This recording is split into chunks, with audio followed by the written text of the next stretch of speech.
Happy Easter, everybody. It's one of your favorite brothers, Phil, broadcasting live this Sunday morning. I want to touch on three things, and this is the Word in the Room update that a lot of you have been asking for. First of all, what we were up to the past week. Second of all, what sentiment is feeling like. We were just at ETC, which is one of crypto's biggest conferences in Europe, might even be the biggest, I believe. And third of all, I then want to talk about the concept of the dream and what's next. So first of all, what were we up to? I'm taking a slightly different form because I thought it might be cooler if it can be more visual. So I will just run you through it. Dom and I are always posting on X, and so you will have seen a lot of this first, but I'll run you through what the week looked like.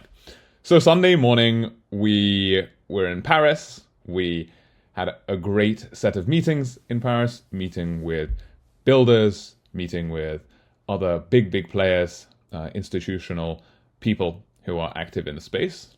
And we headed off not to the Strait of Hormuz, as some people were saying from this. We actually headed over to very warm, very sunny, and very nice Cannes in the south of France on the Côte d'Azur, the French Riviera. So that was where we landed for this conference. We then caught up with some of the team that are building this product that you are also excited about, and we are more excited than probably even anybody about. So I think a couple of you had some very good guesses, but no spoilers on that for now. So kicked off the week with meetings, meeting with our team, meeting with the people who are building this future product. And then, of course, we headed over to meet with other people within the EZA community, EZA Gigabrains. And we caught up with this particular team, who you may also have seen before. They are an amazing team building on the XRP ledger. They are actually from different team members, but they've come together, or different teams, but they've come together at different times at EZA hackathons to really build very cool stuff. So very cool to see what they are building, and always a pleasure, of course, to catch up with other EZA Gigabrains. And then we, of course, did our word on the street. Now, one of the things that I want to touch on is sentiment right now. And this, of course, I'm going to go to the charts at this point. Now, I don't often talk about charts, and I don't often, try to make predictions necessarily, but I think it's important to touch on what sentiment is feeling like. So, of course, we were on the French Riviera, the sun was shining, the skies were blue, but at the same time, a lot of people seemed to be feeling a little bit blue. And there was this sort of blues around. And look, I'm not immune to that. I don't think anybody's immune to market sentiment, so it's very important for us to understand what's going on. And I think what I felt in Cannes, and I say this because it's interesting for you to know, whether you're in Europe, whether you're outside Europe, just to know what other people are feeling. I had this feeling that sentiment was pretty low. That doesn't mean that I'm any less bullish, but sentiment just amongst people was relatively low. And I think there's probably two reasons for that. Number one is look at the charts, right? I mean, just broadly speaking, they're relatively in the red, right? And you're looking at a big drawdown across, pretty much every crypto that you're looking at. And of course, if we just take price as being one of the things that sort of dictates sentiment a lot of the time, that's there. And I think the other reason, of course, is that a lot of attention has gone over into AI.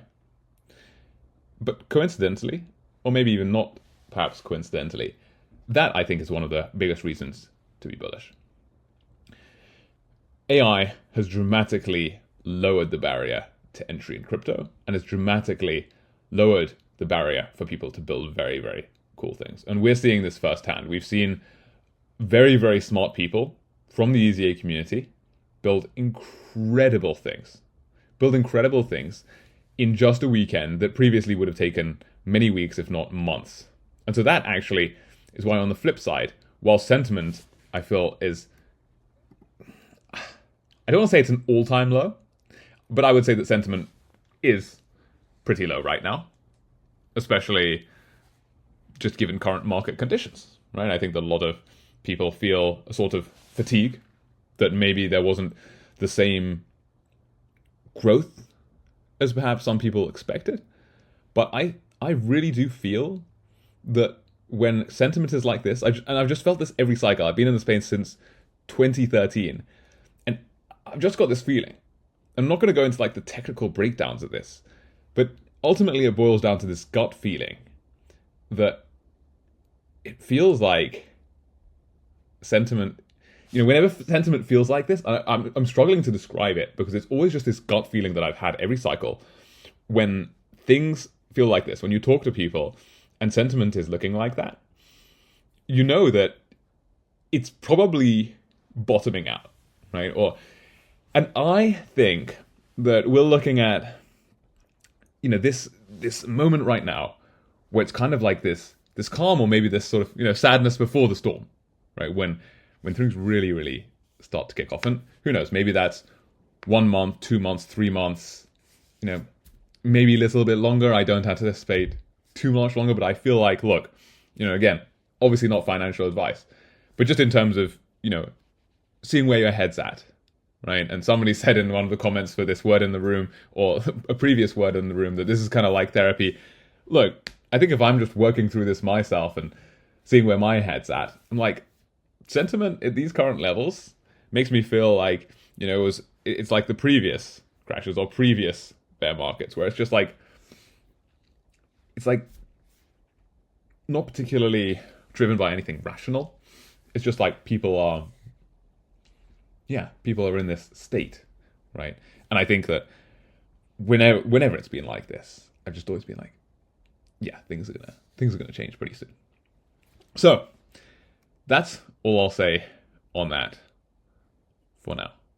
I think that when we have all these amazing primitives, and I think we already do, I think we have institutions who are here, I think we have blockchains that are more performant than ever before, primitives that are more powerful than ever before, that is where things really, really start to get interesting. Very interesting indeed. Especially because now, and I've said this many times before, now is the time of the idea guy. Right? And I posted about this actually last night.